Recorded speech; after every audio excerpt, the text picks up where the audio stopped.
In the startup world, a company that loses money on every unit it sells can still raise 6 straight funding rounds, each at a higher valuation than the last. Not because the numbers suddenly make sense, but because no one in the club wants to be the first to say the emperor has no clothes. Each new round becomes proof that the earlier investors still believe the story.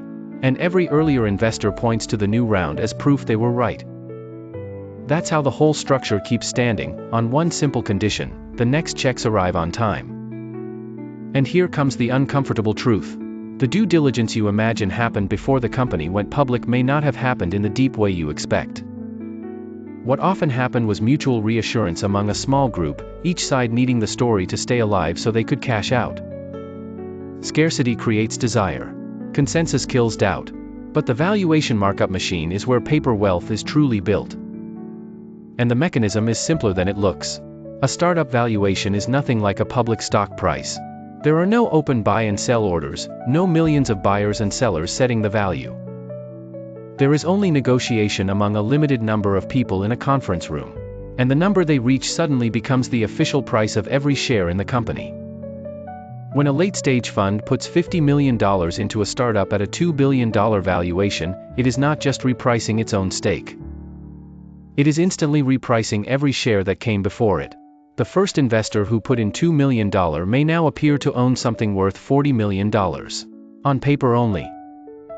That paper gain shows up in quarterly reports to limited partners. It justifies management fees. And it helps launch the next fund.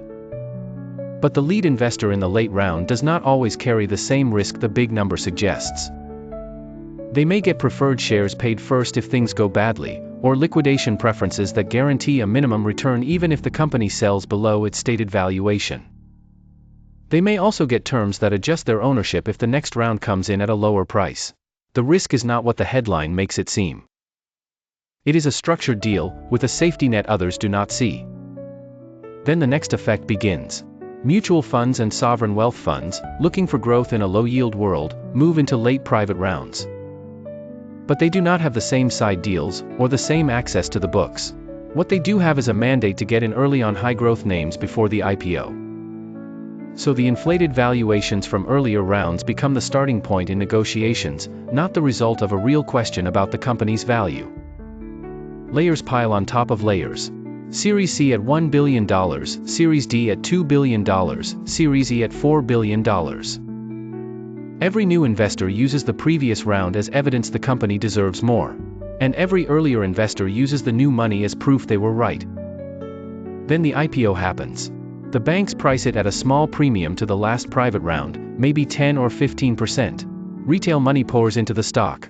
And 18 months later, the stock may trade below the price of 4 rounds earlier. Because public market buyers demand profits, or at least a clear path to them. They do not accept sentiment and growth metrics as a substitute for cash flow. Here the idea is exposed. The growth story was not always about revenue. It was about accounting built on a model inside a system with no real price discovery. The valuation was the product. The company was just the vessel that carried it.